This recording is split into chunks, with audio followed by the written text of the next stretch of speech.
Hi, my name is Hannah and I decided to talk to you quickly about my companion cube cosplay that I did in April this year. It was the very first time I've ever cosplayed by myself as an individual character. I have done previous cosplays where I did it with friends and stuff, but I've never really gone fully into depth of cosplay as I did when I went to Supanova at the Gold Coast. I only went for an afternoon and a morning because unfortunately it was my birthday and I was working, so I couldn't really work it all in. So for my birthday I did cosplay, which was a bit nerdy for some people, but I was pretty happy with it.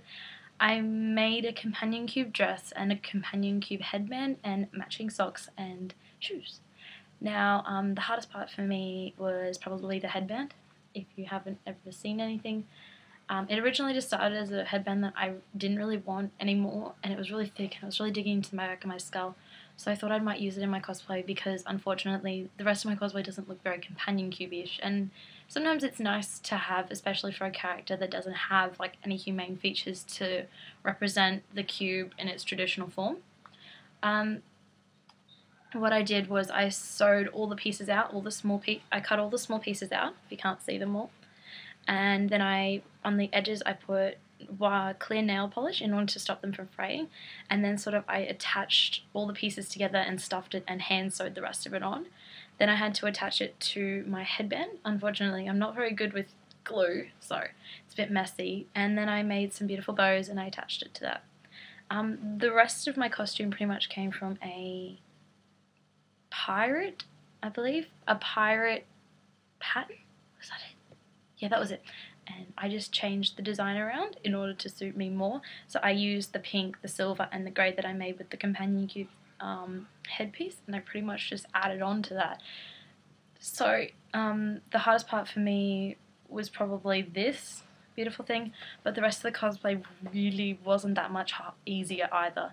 It took a lot of hours, and especially because the companion cube is so symmetrical and it has to sort of be exact, it was just so frustrating. Especially I'd get to bed at like 1 or 2 o'clock in the morning because I'd have to unstitch the whole bottom of my dress, and it was just frustrating. But unfortunately that was just cosplay for me. That was a whole 3 or 4 months of full working at it every couple of days. So I really enjoyed it because I spent a lot of time with my family in order to do it, because I'm not a particularly amazing sewer.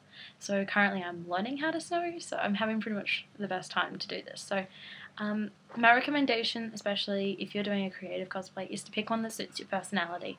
The companion cube suited my personality so well, which is something that I was really happy about, because I was really nervous about wearing it, because if you ever look, in the photos it's quite short, and I'm not a particularly skinny girl, so it was a bit hard for me to wear it, but the compliments and everything that I got were amazing. So I just thought I'd tell you, just enjoy cosplay, enjoy the fun stuff, because despite this being kind of nerdy and completely irrelevant to anything that I will ever do in my life, it's probably the most fun and the best birthday I've ever had. Okay, I'll see you soon. Bye.